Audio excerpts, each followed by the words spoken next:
Yours is set the lowest because of that booming voice. Are you a preacher, DJ? He is. I didn't hear what you said. Are you a preacher? Yeah, I am actually. I was about to say it would be a waste if you weren't. But at any rate, that is a good segue into the beginning of our show. Welcome, everybody, to the SEC Tavern Talk. We are joined today by our special guest, a non-SEC fan, DJ Lawrence, who is a fan of none other than Boise State. And he is here to talk with us about the playoff and the virtues and vices and terribleness that it represents as it relates to the Group of Five conferences. So, DJ, let's go ahead and get your opening thoughts. Well, first of all, I don't think the college football playoff is necessarily a bad thing. I do think that it'd be great if the Group of Five would actually have a seat at the table. Obviously, now they don't have any shot at it. Being a Boise State fan since I was a little kid, you begin to think that you got a shot, especially when you got Kellen Moore and you win 50 games in 4 years. But right. I think it was pretty obvious even then we didn't have a shot, and mainly just because of strength of schedule, which is understandable. But my opening thought in regards to college football playoff, I'm actually kind of in the minority among people that are not, at least defense, but I know you guys aren't some big conglomerate that all think the exact same way. But my thought actually is I would rather see us only go to six teams into the college football playoff. I would hate to see us go any further than that, because I think I've been pretty consistent in this. Is I don't want any non-conference champions in the playoff. I think we have way too many varying degrees of difficulty in regards to strength of schedule, even amongst Power 5 conferences. So I think it would be wrong to have, let's say, a 2-loss team or a 1-loss team that just can't even win their own conference or division, like i.e. Alabama last year, or I'm sure it could happen other years. One prime example I would say of this was a couple of years ago. I actually think the two best teams in the country were USC and Penn State when they played in the Rose Bowl. And they were the best two teams at the end of the season, but all year they were not. They put on a show in the Rose Bowl, but they didn't deserve a shot to get into the playoffs because they couldn't even win their own conferences. So that's initially what my thoughts are. And I do think the Group of Five should basically have that 6th spot. And if they stink, well, great. The SEC champion can beat them by 40, and they get basically a bye week. So that's kind of my idea on the playoff. So just a question regarding your statements about the conference champions. You were against Ohio State getting in over Penn State when Penn State was a 2-loss conference champion? Say that one more time. I didn't hear you. Were you against Ohio State getting in over Penn State when Penn State was the 2-loss conference champion? Yeah, absolutely. Yeah, I don't think any non-conference champion should get in, period, regardless of what conference they're from. Okay. All right. That's fair. Let's keep the discussion moving. How would you respond to that, JB? JB, okay. Actually, I don't hate his idea, but I think that the best team at the end of the year isn't necessarily the best team at the beginning of the year or in the middle of the year or whatnot. So I think to allow a little bit of subjectivity, or not necessarily subjectivity, but the eye test to come into play, I like the best of both worlds, in my opinion. I would like to go to 8 teams and have the 5 Power 5 conference winners, conference champions to go. And the highest ranked Group of 5 gets an automatic bye or an automatic bid. And then 2 at-large bids, which would include people like Notre Dame. We're not making them get into a conference. And then other teams in Power 5 conferences or whatnot who have proved to be better at the end of the year. Maybe they lost at the beginning of the year to somebody who ended up, I don't know. Just there are a lot less. Like you look at Alabama last year, they were clearly the best team in the nation. And Ohio State, I didn't agree with Ohio State or Bama getting in, but I see the merit behind it, as far as seeing how good they were late in the season. The only thing about Ohio State was they actually lost to Penn State during the season, so I didn't like that at all. The fact that Alabama didn't play Georgia made me see the merit in putting them in, even though I didn't necessarily agree with it. I like having the subjectivity of the eye test and the objectivity of winning your conference, especially if maybe a conference is down one year and they end up getting blown out or something. So I'd like to see definitely have the best teams in there. So Okay. James? Yeah, I would lean similarly to JB. I was thinking 8 or even as far as 16 teams, because I really think the way it is now, it's not based enough on merit. It's a popularity contest, and that's how Alabama got in last year, having lost to Auburn, who beat both them and Georgia. And then I guess Georgia did come back and beat them again in the conference championship. But I don't think you would have two teams from the same conference play all that often if you went that high. I know the SEC is a pretty dominant conference, but I still think that there's a pretty good spread. Now, I think this year Alabama's definitely got that lead out there. But as far as the playoff is concerned, I think that having those 8 teams, you've got the best team in there somewhere. And even expanding to 16 teams, it gives a little bit of a shot for an underdog story. But I also think that they should lean away from the popularity contest and the votes, as it were. I mean, because right now the way we track the best teams is via the AP poll, which is a voting system. It's not necessarily based directly on merit. Now, you've got systems like the S&P Plus system that ranks teams based solely upon like physical stats.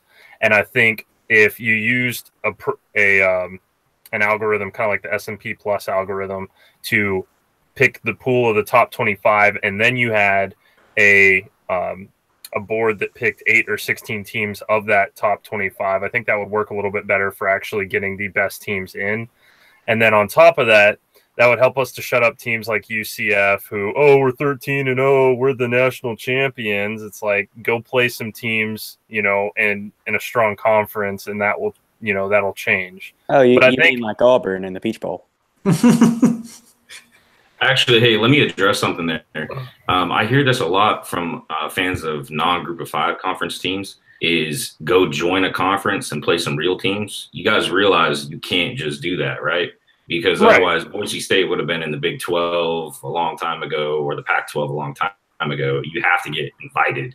Right. And unfortunately, I think the Pac-12 is afraid to invite us because we beat the crap out of them half the time. You should join the Big 12, though, because if you have anything that resembles a defense, you'll run the table. Except for this year. I mean, Oklahoma State lit us up. So yeah. That's fair. To finish that out, I think it would also bring like a closer eye onto the separation between the Power 5 and the Group of 5. And I think it would help something get into play to where it would level the playing field and I guess give Group of 5 teams a little bit more of a chance to get recognition and, get those high profile games that'll bring more money in, that'll allow them to build their programs better. Yeah. Which that's one of the main reasons I think that we should bump it up to an 8 or a 16 team playoff. Okay. But do you really think there's more than 8 teams that could actually win a national title?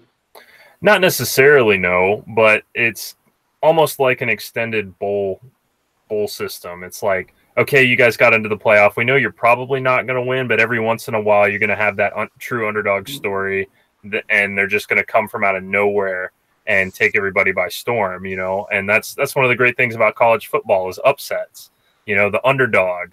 And granted, it's a lot easier to root for the underdog when they're not playing your team or don't have any effect on your team. But right. I think it would bring more high-profile games to those lower-profile schools and be able to bring more money in for them. The ones that are right on the edge of being there, it'll help give them the push to get there.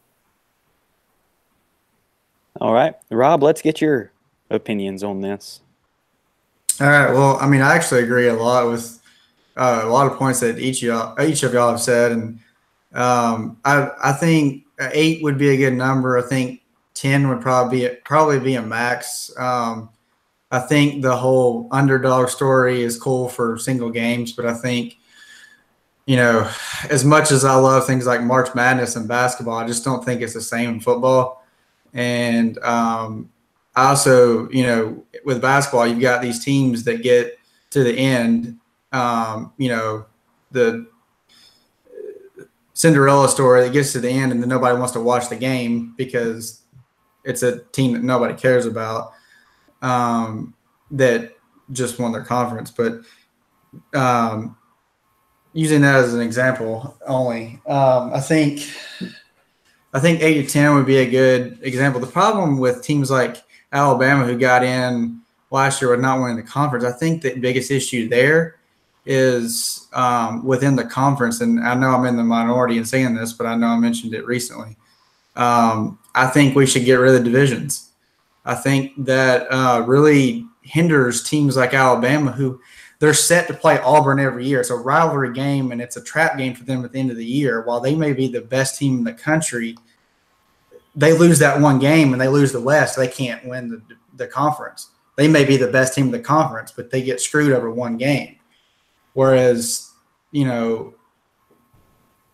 Georgia beat Auburn, but that's because they'd already played them once. It's hard to beat a team twice. So I think if you get rid of the scheduling system of the East versus West, you also get rid of the teams like Auburn who say, oh, Alabama plays the easy schedule every year. And, it would mix things up. And so I think that would be a start in as far as the Power 5 conferences. When you get to the group of 5, I think there's a lot of teams in there that, really have a lot of talent and could really compete. So I think 8 to 10 would be a good way where you wouldn't have too many, but you could also kind of section it out so that you have a good little barometer between your best teams and then your teams that aren't necessarily like a shot in the dark team, but they're still competitive. Okay. Well, I am going to absolutely disagree with all of you because I think that all of what you said is terrible.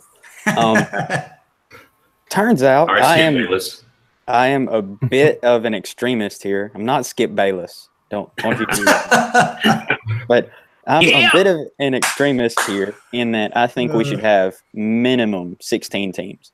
I'd love to see a 32-team playoff. And here's my reasoning before you all stone me. If you look at the NFL, there are, 12 teams that get into the playoffs in the NFL out of a 32-team league. That is 1/3 of the field gets in. 1/3. In high school football, the only high school football that I really know is Louisiana. So in Louisiana Class 3A football, there are 32 teams that get in a field of 60. That's half of the field that gets in, right? And it works. It works. My high school came into the playoffs last year, ranked number 2 in the state, or number 3 in the state, and they lost to the 29 or 30 seed in the first round of the playoffs at home. So it's not like these teams that get in have no shot at winning the first game, right? And if they do have no shot at winning, good on the team that did well enough to play them in the end, right?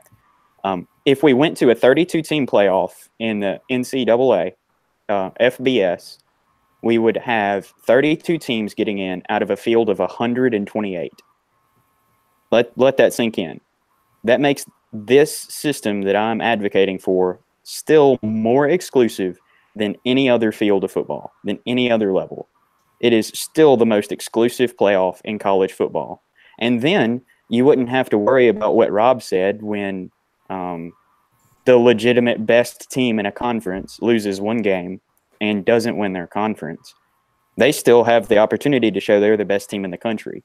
And then we'd also not have to worry about teams like UCF saying, well, we didn't get a fair shake, and so forget this. We're the national champion anyway because we didn't lose. And that's fair. Why shouldn't they claim a national title when they didn't lose a game? They did everything they were supposed to.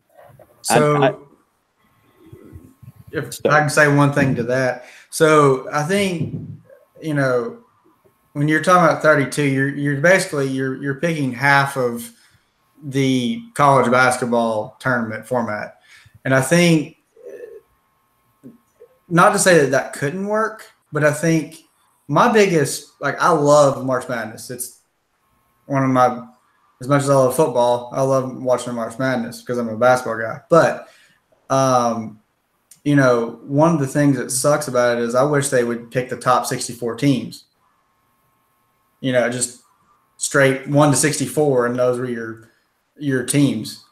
But they'll never do that because then the teams that won the conference that are like the lowest conference in the country, you know, they'll go every year. So with that said, I think I don't think that's necessarily a bad idea, but I think if you're going to do that, then you got to throw out – you can't have conference champions getting automatic bids necessarily. Obviously, the top ones, yes, would be in it, and most likely you'd be in it, but that can't be an automatic qualifier. It's got to be the top 32 teams if you're going to do that by rank.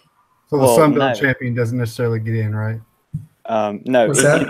In this system, I would say that Group of 5 conference champions get in, and Power 5 conference champions get in. And depending on how well you've done in the season determines where you're seated.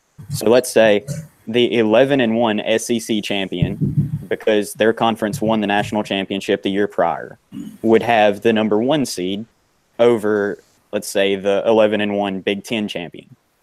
And that means that the conference champion in the SEC gets to play ULM as opposed to someone else getting to play Boise State in the first round of the playoffs, which is what they do in high school and basically what they do in the NFL.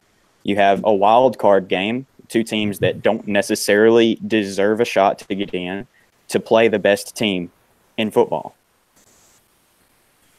Well, one thing that I would add that I think that it's the only reason why I'm not jumping wholly on the bandwagon with you is one of the things I always heard was the regular season matters in college football. And if you go to a large playoff, you're making the regular season not matter. That's why I like the idea of only conference champions, because it makes every game matter. Well, and to that, I mean, that's something that Tebow said. He said if you go to more than 4, then you're making the regular season not count. I think that's a bit extreme. I see your point, but let me just interject. Okay. If the regular season matters so much, if every game matters to the degree that we're saying it matters, then why are we rewarding teams for getting 6 wins out of 12? Congratulations, you broke 500. Here's a bowl bid. Why don't we throw that out completely? Do away with bowls. Stop calling it the bowl subdivision, and have the 32 most deserving teams play it out to see who deserves to be the national champion every year. That if we really don't want to reward mediocrity, then let's do away with bowls and have a legitimate playoff. Well, and I don't think it does necessarily legitimize it as much as something. I see your point in that, but like what I was saying about Tebow is that he was saying that it completely like ruins the entire season, and he used basketball as a reasoning. And as much as I love Tebow, I think he doesn't know that much about basketball because if you pay attention to it, then you realize that the games do count, because every game is, could be getting you closer to a better seed, or it could keep you out, So I see your point. I think it does take a little bit of away from the regular season, but I don't think it takes away as much as some think it does. Right. So Here's what I'm saying. I'm saying because there's so much money tied up in the bowls, they're not going to do this. But let's say that we move to a 32-team playoff. The 32-team playoff comes out to roughly 64 games in the whole bracket. There are something like that many bowls. We could just have a sponsor for every playoff game. Well, just play each game at a bowl. I mean, you can do that too. But you could do that. And here's the thing, though, is lost my train of thought. They're not going to allow that to happen because the teams are going to grab and complain that have been getting 6 wins a season, and they're not going to anything anymore. Right. So let them do better. Right. I'm in agreement with you. I'm saying because I agree with you, but it's not going to happen is my point. Well, let's look at last season. The top 32 teams, how many of those had 6 losses? None. None of them. None of them. You could field a 32-team bracket and not reward mediocrity the way that we're rewarding it now. Like, congratulations, you get to play in the Advocare Bowl. No, I'm with you. I agree completely. I don't think it's ever going to happen. Right. And that's fair. I respect your right to be wrong. But yeah, I'm not saying that that's gonna happen. I'm saying that's what should happen. Because even if we go to the 32-team playoff, like I said before, we still have the most exclusive playoff in football at any level. It's still more exclusive than high school. It's still more exclusive than the NFL. It's still more exclusive than I would say probably the FCS, though I don't know a whole lot about it. It's the most exclusive playoff in college football, even if we go to a legitimate 32-team field. And the teams who do well earn the right to play teams who just barely made it in. And then the teams in the middle of the pack beat themselves up trying to beat the teams at the top. And that's the way football should be. I got to say – go ahead. Yeah, there is one flaw with the 32-team playoff, and that's that it takes too much time because you have to remember this isn't pro football. You know, this isn't their job. They don't live and breathe football. They also have class. You know, they've got to work within the confines of the school semester. And, I mean, even now with the way that the bowl games are set up and with the way that the national championship is set up, you're already pushing that. And you're bending that and stretching that. But then you also have to think about the fact that even if we cut back the regular season to 10 games, that's 15 straight weeks of football, you know, and if you want to throw a bye week in there, that's 16 weeks of football. Mm-hmm. So, I mean, as it is right now, you've got 12 games a bye week, and then you've got a break before your bowl game or the playoffs. And then if you make the playoffs, you've got a break between the playoff game and the national championship game. So you're not completely tearing yourself to crap. And if we move to cramming everything in the 16 weeks, you're going to have a lot more beat up players. You're going to have to worry about, you know, depth issues. You're also going to have to worry about seniors not wanting to play in the playoff games because they're thinking about being ready to go in the NFL draft. And if they get injured, that's going to damage their draft stock. So you have to be aware of that. And now if you were able to allow a depth chart change or a roster change and allow more players on a roster, that might work. And that would also change up the landscape of who's best and who's, you know, the worst.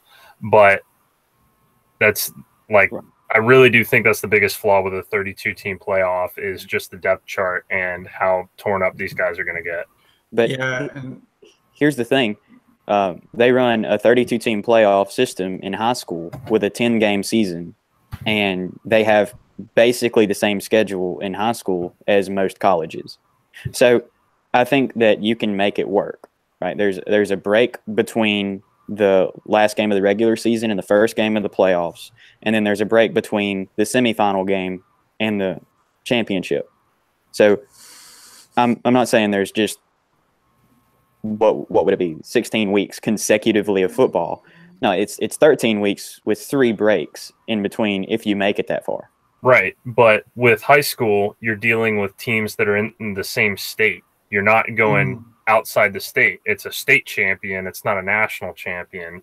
Right. You're dealing with teams within the same state. And then not only that, you're dealing with lower level academics and you're dealing with lower level athletics. So you're not playing against as tough competition. So I won't say that you're less likely to get injured, but you're less likely to be fatigued at the end of the season. Like college teams, they're traveling all over the country. So you limit it to conference games.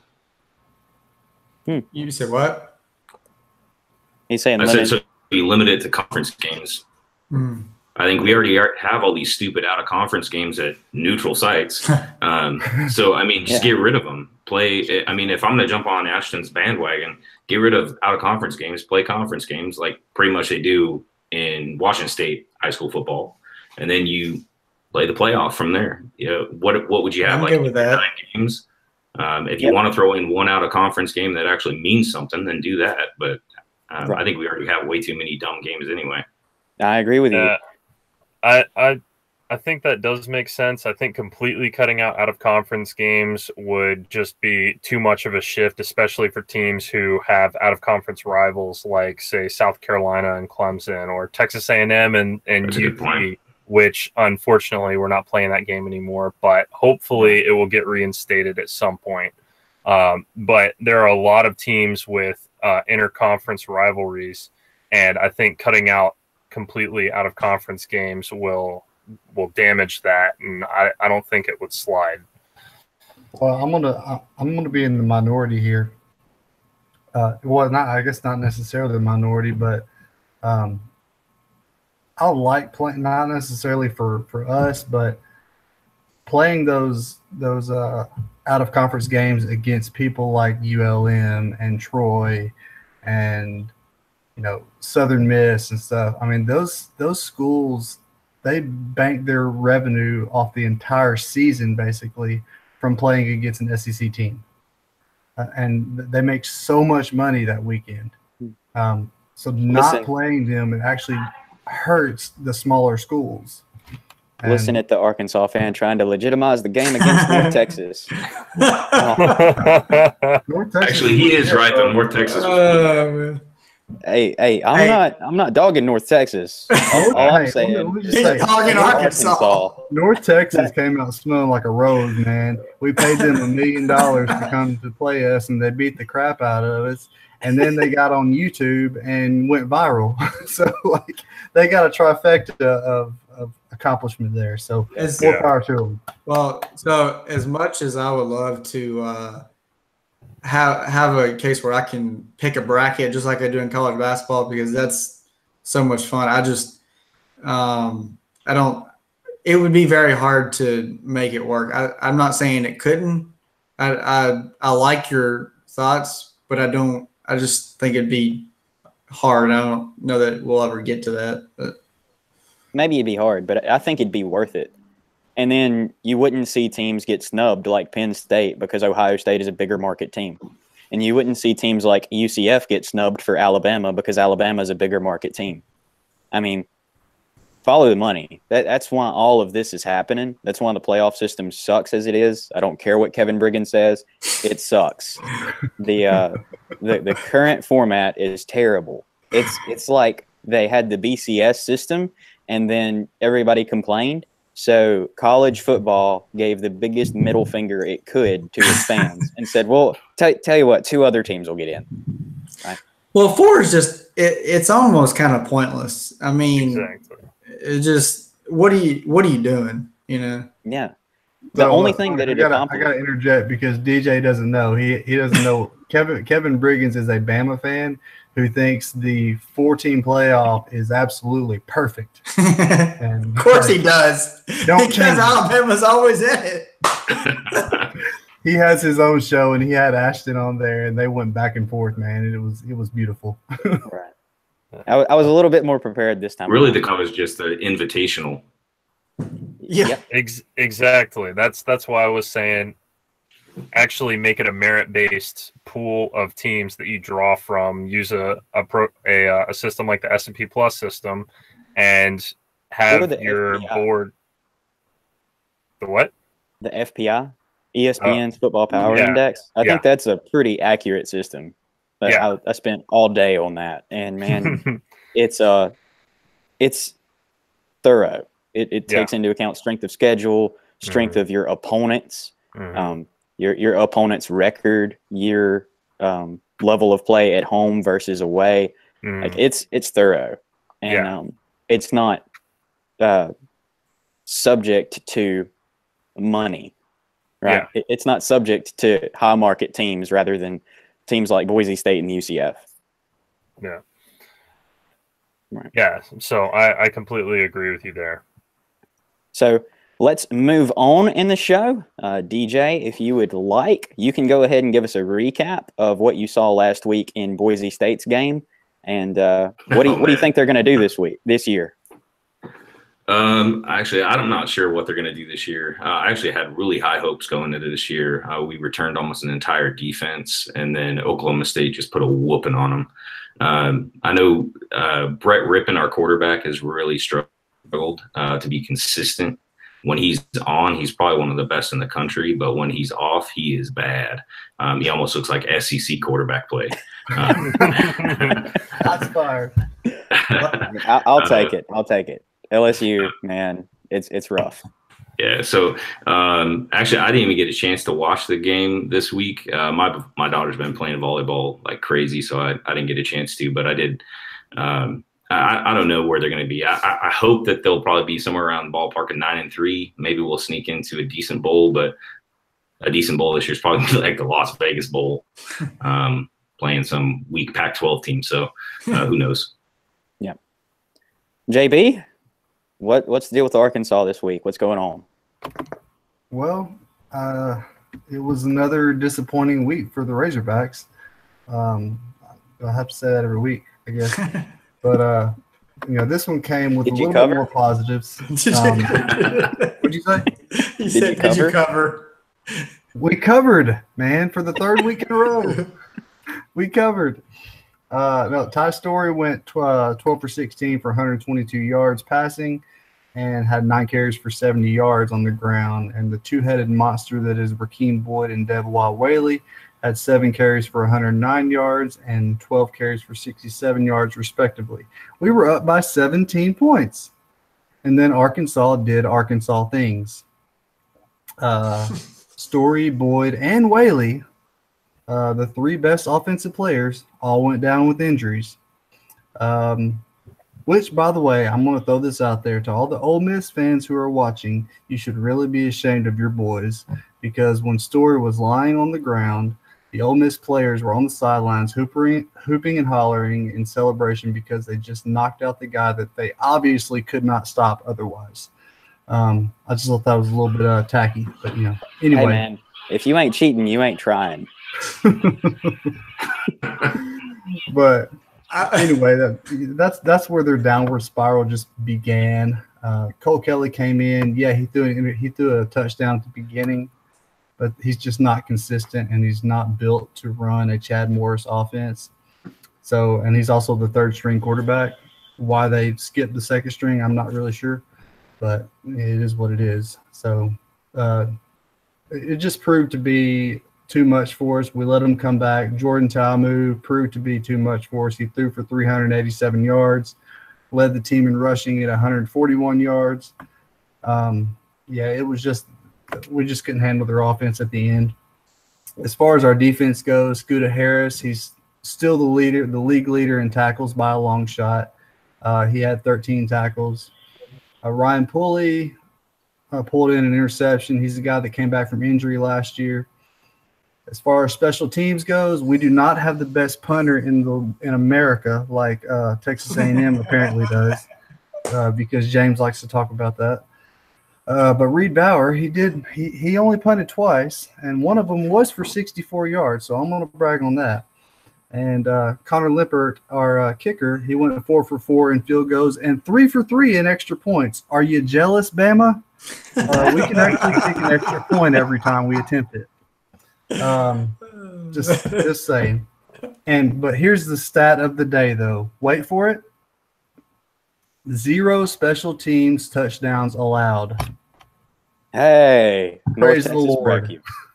It was actually, honestly, this is the first game since week 1 that we didn't give up a non-offensive touchdown. And that was against an FCS team. So we're getting better. I say it every week. We're getting better. But you can't we get just much gotta worse. Turn the corner. James, so let's hear about Texas A&M's punter point by point. All right, I'm going to leave the best for last. Man. But Texas A&M did all right this weekend. They didn't live up to their potential. They covered the spread. They didn't cover my prediction. I had them for 7 points, and they were only up by 3 at the end of the game. The offense was looking kind of so-so. Mond was actually pretty steady this week. He went 25 for 37 for 353 yards and 1 touchdown. The rushing was really pretty flat. South Carolina stepped up and did a great job of stopping the run. We had 40 rushes for only 105 yards and 1 touchdown. Jay Sternberger continues to lead our team in receiving. He went 7 receptions for 145 yards and 1 touchdown. And then Courtney Davis was close behind at 9 for 127 yards. We dominated the time of possession with 41 minutes, 29 seconds to South Carolina's 18:31. The defense, they were looking pretty solid up front against the run, only allowed 76 rushing yards and completely shut out the first half. At halftime, we were up 13-0 coming straight out of the gate into the second half. We went up 16-0, and that's where the banging stopped.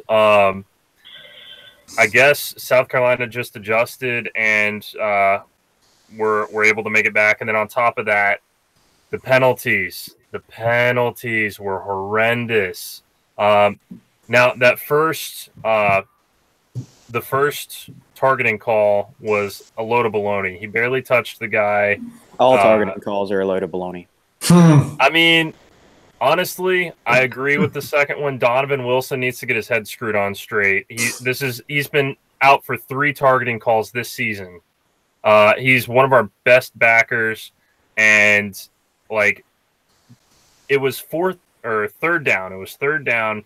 It was a short throw over the center, right in front of the goal line. Hit the guy in the hands. He drops the ball. Dono comes in and smacks him in the helmet after the play's over. It's just you can't fix stupid. I mean, the guy's he's a great backer, but you just can't fix stupid. But thankfully, the defense was able to force 1 turnover and an interception. And then the special teams, Braden Mann for Heisman. He was 4 punts for 209 yards with 1 forced fumble. When was the last time you saw a punter force a fumble? Never. So, I mean, Braden Mann is just going above and beyond. I think his season average punting is 64 yards, and his best game, his average was 72 yards, and his long on the season is 84 yards. He's on pace to be the all-time NCAA leading punter. Other than that, we had 12 penalties for 117 yards versus South Carolina's 4 for 39, which is just unacceptable. I'm pretty sure that's our worst game all season. So hopefully next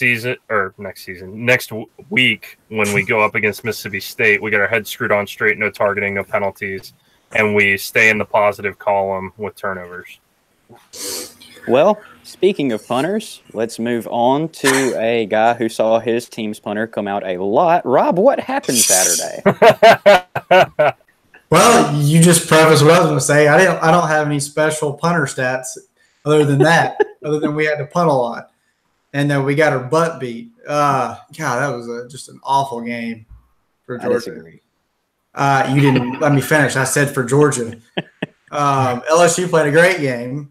Hats off to their defense, who played probably the best I've seen a defense play this entire season in the country in a single game. Maybe we made that easy for them. I don't know, but regardless, they played really well. No, it was frustrating to watch.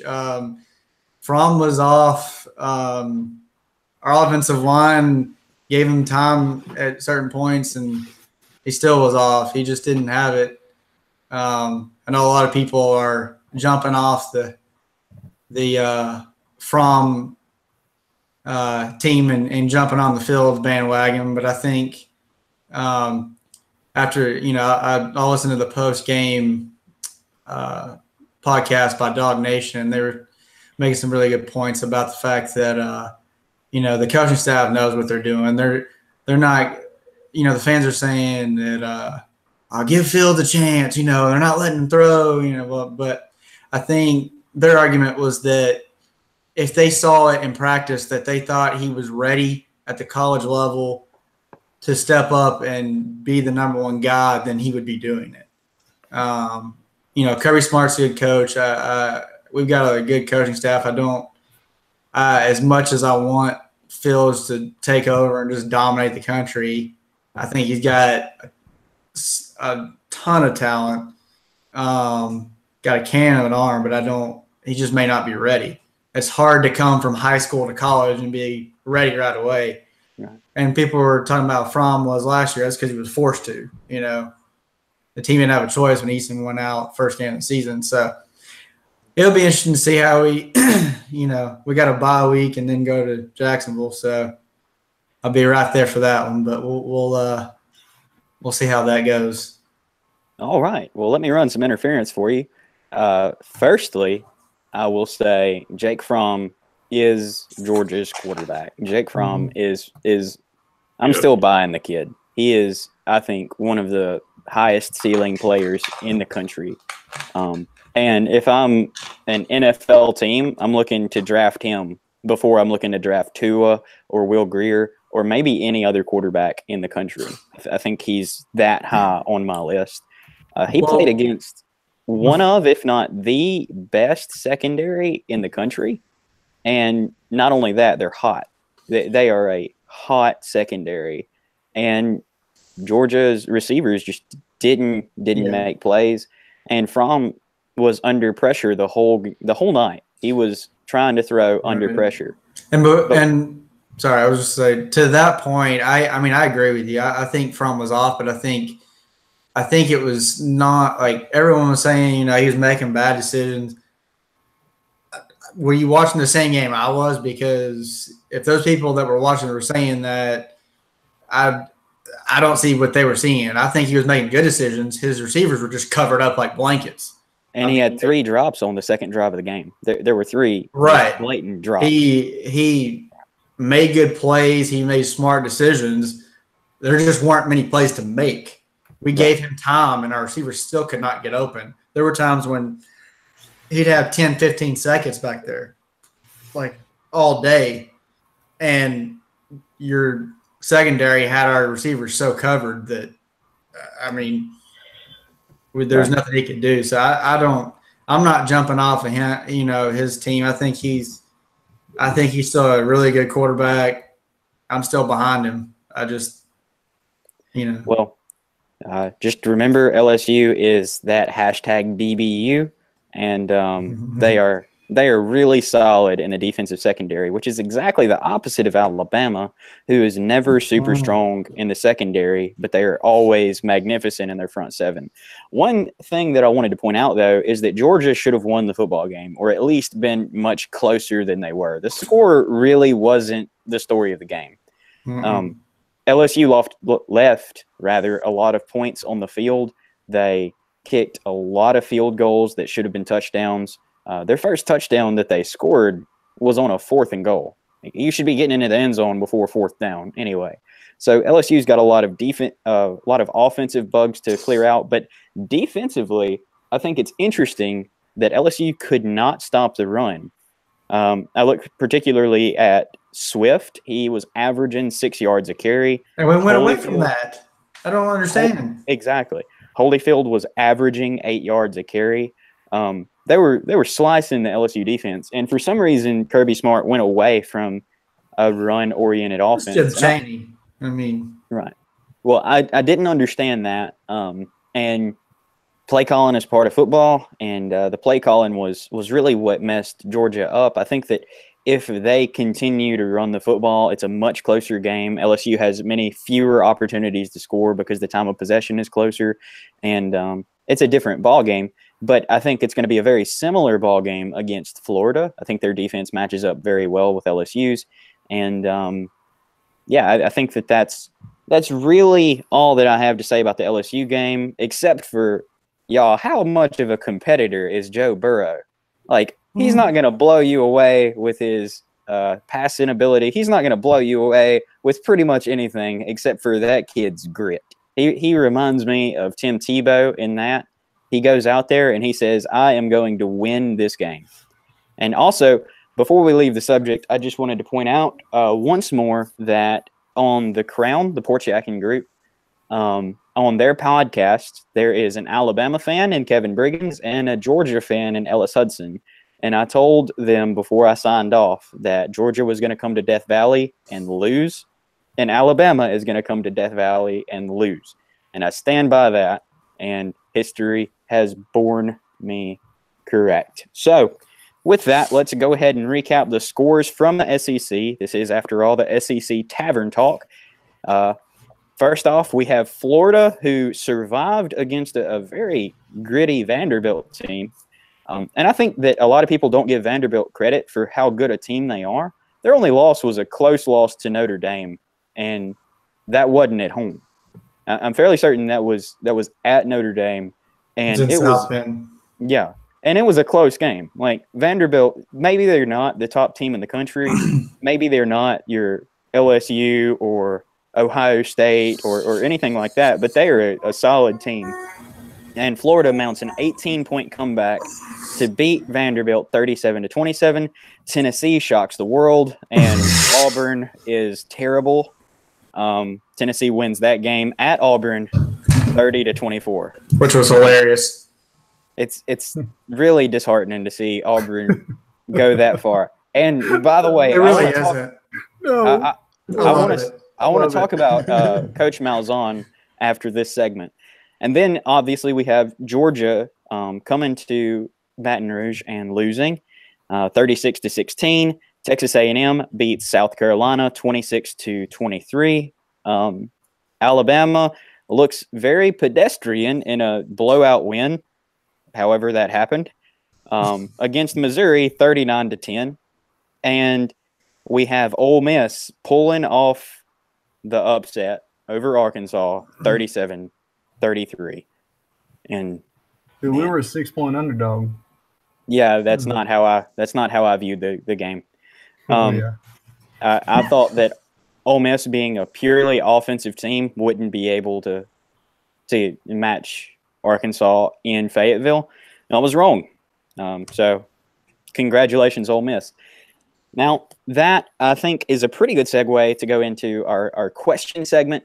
I'm going to go ahead and pose the first question, and if we have time, we'll get to another one. There's a really long question about the Schiano protests, but I'm not very well versed in that, so we'll come to that next week after I've had some time to research it. I don't know if you guys know a whole lot about that situation. I know I certainly don't as it pertains to Tennessee. But so the first question, what do you do with Coach Malzahn? Like, Auburn has progressively gotten worse since what's his face left. What was his name? The coach with Cam Newton, Chizik. Since Gene Chizik has left Auburn, they have progressively gotten worse every year. What do you do? Oh, and Auburn just offered him a contract so that the buyout is north of $5 million. 32. Yeah, that. 32. Quite a difference there. $32 million. I was about to say, I'd take $5 million all day. I'm just paid Kevin Sumlin some ungodly amount. I don't even remember what it was, just to get him to leave. Because, like, after he had his second 8-5 season, they signed him to another, 6 years, I think it was, something like that. And I was like, you morons. And sure enough, they end up paying the buyout. and he cried his crocodile tears all the way to the bank. So, I mean, I'd take $5 million all day. Well, the Les Miles buyout was $2 million, and all of the LSU boosters got together and said, here's the money. We have it. And the school shut them down. Said, no, we can't take all that money for a football team, which didn't make any sense to me. I don't understand that. But $2 million was a big deal to LSU. 32 has to be a huge deal to Auburn if that's the case. So what do? You're stuck with him? How do you work with him? Their president shot themselves in the foot. Me being an Arkansas fan, I cannot stand Gus at all. Never have. He coached on the Hill for a year, and I was there when he was there, and there was so much drama behind the scenes that people don't realize. We should have won the SEC that year, but we kind of fell apart because of that drama. But look what he's done, man. Like Arkansas, like half the state got behind wanting to hire him, and they offered him $7 million a year last year. And that's why his attorney, Jimmy Sexton, stepped in and was like, he, kind of held Auburn by the balls for nothing, in that lack of a better term, and made them sign a contract that was going to offer him $32 million guaranteed, plus, whatever he threw out the contract. But for what? What did he do? Like, he beat Alabama and Georgia twice in 5 years. I would take that. And, but that's all he's done, though. I mean, he took them to a national championship, and they had it won, and they lost it. He took them to another SEC championship 4 years later, and he lost that. What's he done in between? 8-5, 8-5, 7-6. Yeah, that's not worth $32 million. That's not worth $7 million a year. So it was a bad contract to begin with, and Auburn has really looked extremely weak since their loss against LSU at home. But before that loss happened, they played a Washington team that was a top 10 team, and it was as DJ would put it, neutral site game. And DJ, what is the what's the fallout there for the Pac-12? What does that loss say about the Pac-12's resume as it pertains to the college football playoff? I don't think it says a whole lot, honestly. I know probably SEC fans and other people might say otherwise, but I mean, Washington traveled 2,500 miles, played their first game of the season. I mean, I don't think it's that big of a deal. However, Washington is not that great. I think they'll finish probably around maybe top 15. That they may or may not even finish that high. Yeah. But a lot of people think Oregon is the next team. I think they're going to get beat by Washington State this week. So I don't think the Pac-12 is that good at the top level, but in the middle of the conference, they're very competitive. And I think that's the difference between how I really see the SEC. I think the SEC usually is pretty top-heavy, which is different than the other conferences, where the other conferences are usually pretty strong in the middle, but weak at the top. It's just the SEC is different. So I think that's where a lot of the animosity that we have, at least in the 5-point lead sports bar, is everyone's like, the SEC stinks. No, they don't stink. They actually have really good teams at the top. It's just your conference doesn't. So we tend to think, okay, so our conferences are better because we think they're better top to bottom, which that's debatable. So I do think most other conferences are better, I guess, top to bottom, but that's just a matter of opinion. Okay. So since you're kind of our Pac-12 guy, who you got in the conference championship at the end of the season? Let's get your Pac-12 conference championship and your what conference is Boise State in? The Mountain West? Yeah, we're in the Mountain West. So I don't actually follow the Pac-12 all that much. I do live in Washington State, but I would say probably the teams that I would expect to be in there. I actually think Washington might sneak in the north, and down in the south. That's anyone's ball game down there. I think there's a lot of kind of weakish teams down in the Pac-12 South. So I think you could see any number of those teams maybe sneak in. USC, I think they're pretty weak. I think they might lose this week too. So who knows? But in the Mountain West, San Diego State is pretty solid, but it's kind of the same. Mountain West is interesting in Group of 5. We're pretty top heavy, but we don't have a lot of middle of the road teams. So we have San Diego State, Nevada, and Boise, and that's about it. So in the conference championship, who you got? Obviously, you're going to say Boise, but who else? Who are they playing? That's a good question. I haven't even checked. I do think I don't know if Boise's actually going to make it, to be quite honest with you. I think they play Air Force here coming up, and I think they're going to lose. Air Force has notoriously been a thorn in our side, regardless of whether they're good or not. We don't play well against a triple option, and I think they'll lose that and get kicked out of the championship game, to be honest with you. So I think San Diego State will be in, and I don't know what the other division is. Maybe Nevada will sneak in. You'll see that matchup. I don't even know if they're in the same division, to be honest with you. You can tell I haven't really followed it a whole lot this year. When you got a 14-year-old playing volleyball all the time, it's hard to. So, yeah, I'm sure. So I hear you saying UCLA is going to win the Pac-12, and Boise State is going to win maybe the Mountain West. So with that, let's go ahead and segue very quickly. We're running out of time, y'all. So let's segue very quickly to our picks for this week. We're going to pick the SEC games. DJ, you're welcome to chime in, but you don't have to. If you want, we'll hit you at the end. All right? All right. JB, kick us off. We got Tulsa and Arkansas. Who do you think I'm going to pick, man? All right. You've got Tulsa. Now, okay, look, I told you we're getting better. We're playing a team that's won one game all year.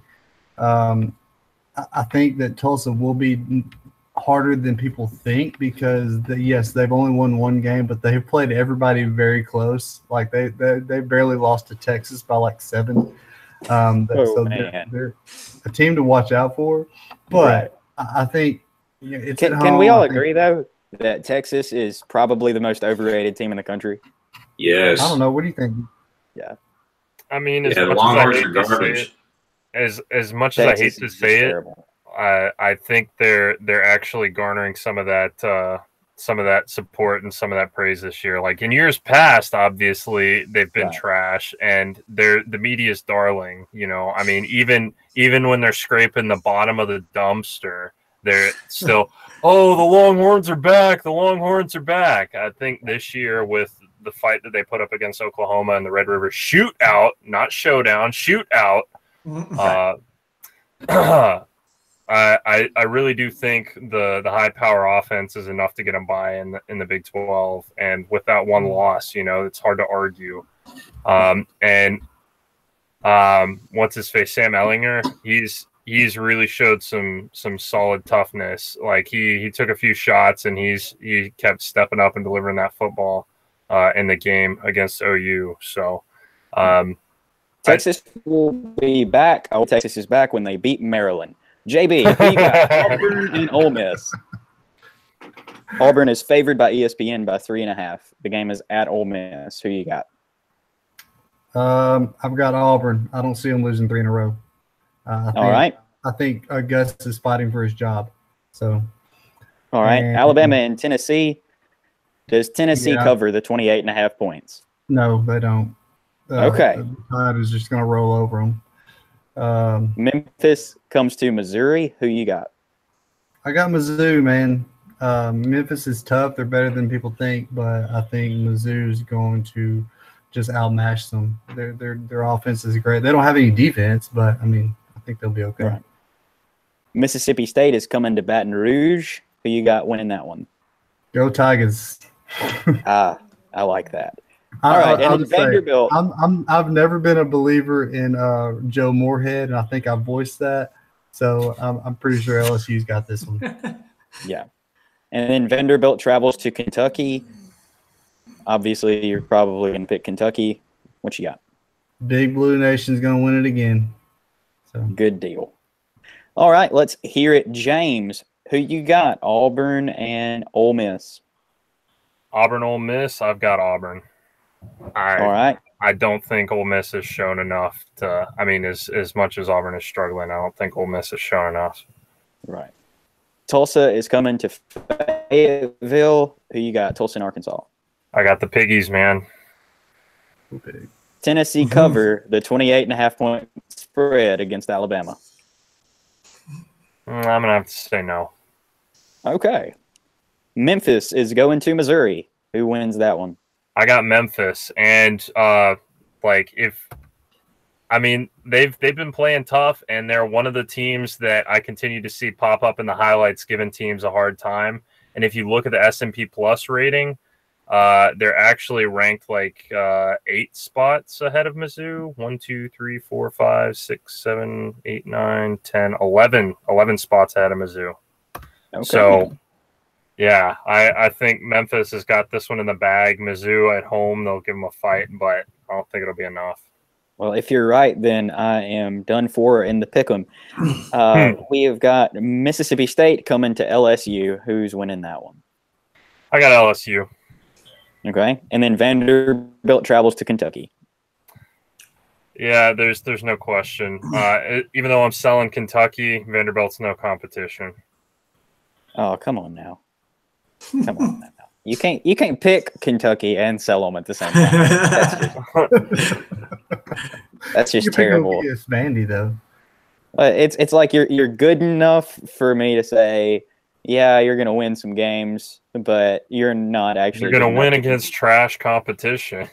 Hey, we just know he's buying A&M's punter. That's Amen. Hey, the punter single-handedly beat Kentucky. Vandy played strong against Notre Dame, though. I'll say that they really did. They really did. It turned out that they had a few more losses than I thought, but yeah, they really do play up to the level of their opponent.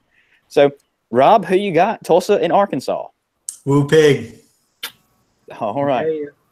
Auburn and Ole Miss. I got Auburn in a close one. Okay. As much as I would love to see them lose, but yeah. Does Tennessee cover against Alabama? No, I got got Alabama by 45. I would say 48, but they can't kick a field goal. Oh, dang. I don't know how they're making them extra points. Okay. Memphis goes to Missouri. I got Missouri in a close one. I agree with James. I think Memphis is good. But I don't know. That was a tough one for me. That was probably the one I struggled with picking, but I think I'm going to stick with my original pick. Yeah. All right. Mississippi State travels to Death Valley to play LSU. Who you got? That's not a close one. I'm picking LSU. Okay. And then Kentucky hosts Vanderbilt. Big Blue Nation. All right. And then I have got beaten Tulsa and finally getting their second win of the season. I have got Auburn losing to Ole Miss. I don't think that they can stop the offense of Ole Miss. And every time I pick against Ole Miss, it ends up working out bad for me. So I'm just going to go ahead and start picking them in games.